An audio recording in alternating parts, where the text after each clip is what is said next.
Hi guys, I'm Anya, and this video is part of my review series where I explore dining experiences in different countries. Today, I'm sharing my experience at Kiin Kiin in Copenhagen. When Kiin Kiin opened, it was one of the first restaurants to introduce Thai cuisine in a fine dining setting. For many years, it was also the only Thai restaurant outside of Thailand to hold a Michelin star. The restaurant later lost the star, but it's still recommended in the Michelin Guide and continues to follow the same concept that originally made it stand out. The food at Kiin Kiin is built around classic Thai flavors, but presented in a more refined and creative way. You'll recognize traditional Thai elements, but they're combined and plated very differently from what you'd expect at a typical Thai restaurant. In this video, I'll share my experience at Kiin Kiin and walk you through all the dishes that were served. Kiin Kiin is located in the Nørrebro district of Copenhagen, which is a vibrant, multicultural, and increasingly trendy neighborhood north of the city center. Historically, Nørrebro was seen as a more working-class part of the town, but over the last decade, it has become the hub for independent cafes, boutique shops, galleries, and innovative restaurants. Getting to Kiin Kiin is easy from anywhere in Copenhagen. You can take the metro or S-train to Nørrebro station and then walk or take a taxi like we did.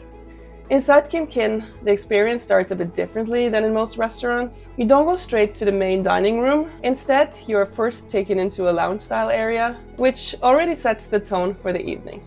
The lounge is dark and enclosed with wicker furniture and a number of Asian-inspired elements like Buddha statues. You sit here for a while, enjoy drinks and small bites, and then later move on to the dinner. From the lounge, you're guided upstairs to the dining room. As you walk up the stairs, one entire wall is covered with framed black and white photographs placed closely together from top to bottom. At the top, you enter the main dining room. Compared to the lounge, the space feels more open, but it's still kept quite dark. The tables are round with white tablecloths, candles, and flowers, along with Asian-inspired elements placed around the room. The restaurant offers two versions of its tasting menu: the regular tasting menu and the theater menu. We went for the theater menu and obviously the wine pairing as well. The theater menu is designed for guests who may be going to the theater afterwards, which is why it always starts early at 5:30 and it's planned to finish at around 7:15. It is slightly shorter than the regular tasting menu, but it still felt complete and satisfying. At the time of our visit, the theater menu cost 725 Danish kroner and the theater wine pairing was 500 Danish kroner, which I felt offered a very good value for the experience. The current price has since increased to 775 Danish kroner for the theater menu, while the 4-glass wine pairing remains 500 Danish kroner. The meal started with a series of aperitif bites or snacks served before we even moved to the dining room. And already at this stage, it was clear how much thought had gone into the opening of the meal. We began with a soy meringue with cashew, which was a very nice first bite, creamy with a little spice. After that came the croquette filled with mashed potato and crab meat, topped with a massaman curry mayo and finished with peanut and lime leaf powder. This bite was extremely good and full of flavor. Next was Kiin Kiin's version of a chicken satay. It was made with crispy chicken skin with a slice of green apple and peanut ice cream in the middle, finished with ginger, garlic, turmeric powder, and a peanut satay sauce. Underneath the satay was also kaitun, which is a steamed egg served in a Japanese-style miso soup, topped with bonito flakes. We then had a crispy red snapper served with Thai green sweet mango, topped with garlic mayo, seasoned with classic Thai flavors like fish sauce, chili, ginger, and cilantro. The final snack was myang kam, a one-bite combination of herbs and vegetables served with tamarind and palm sugar dressing, filled with papaya, green apple, ginger, sweet chili, shallot, roasted nuts, and coconuts. It was a perfect transition before the main menu began.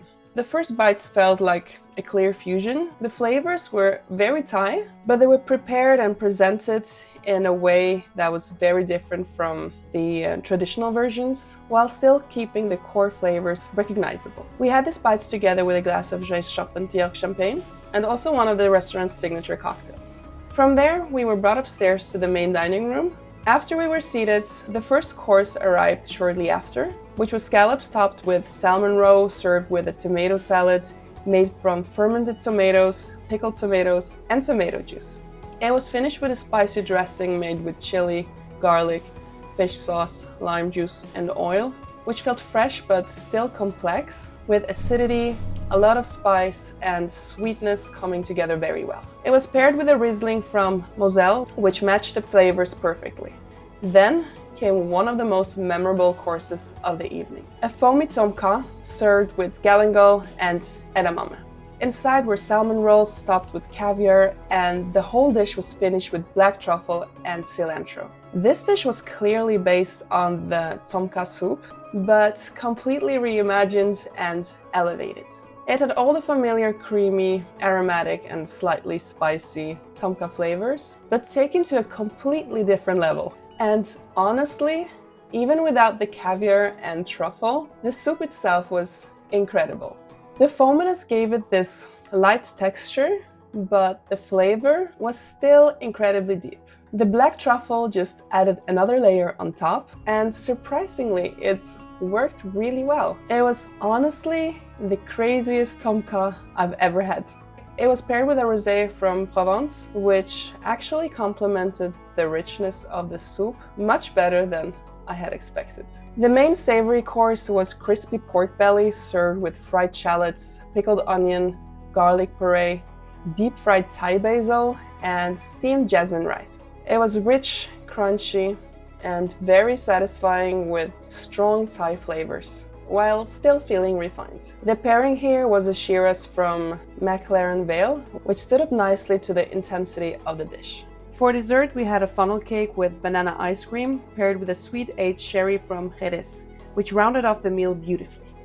From start to finish, the food was outstanding with intense and well-defined flavors throughout the menu. I personally love Thai cuisine, especially dishes that are built around spice, umami, lime, and garlic, and all of those elements were clearly present here, just interpreted in a completely different way. Several dishes left a strong impression on me, but the opening bites were particularly memorable, and the reimagined tomka is something I will never forget. Regarding the service, it was warm, professional, and very welcoming. There was a mix of Thai and international servers, all very knowledgeable. The team explained every dish clearly, not just what was on the plate, but how to eat each bite in the best way. They walked us through every element, answered questions, and made the experience feel relaxed. You could really sense that the team is serious about earning their Michelin star back. So mian kam is like a combination of herbs. Then we're gonna eat together with the vegetable oil. We call mian, and kam is mean one bite or small bite. Okay. The sauce or dressing is tamarind with palm sugar. And inside here you can see that one is we have dry papaya. And right now I'm gonna start mixing everything together for you. The sommelier also did an excellent job explaining the wine pairings. I usually find wine pairings with Thai food or spicy dishes in general quite challenging, as the food can easily dominate the wine. But here, the balance was just perfect. All things considered, Kiin Kiin presents Thai cuisine where the core flavors are clearly recognizable, even though the dishes are made very differently from what you'd expect at a traditional Thai restaurant. Rather than just recreating familiar dishes, Kiin Kiin applies technique and creativity to Thai flavors in a more innovative way. The cooking is thoughtful, the wine pairings are strong, and the service is attentive and professional. I don't know exactly why Kiin Kiin lost its Michelin star, but based on this visit, I found it to be a genuinely strong restaurant. It may not resemble the typical Michelin fine dining restaurants I've visited before, but it offers something unique and memorable on its own terms. And that's it for today's episode. If you enjoyed this review, don't forget to like and subscribe. There's a lot more food, travel, and other contents coming soon. Thanks for watching, and see you next time.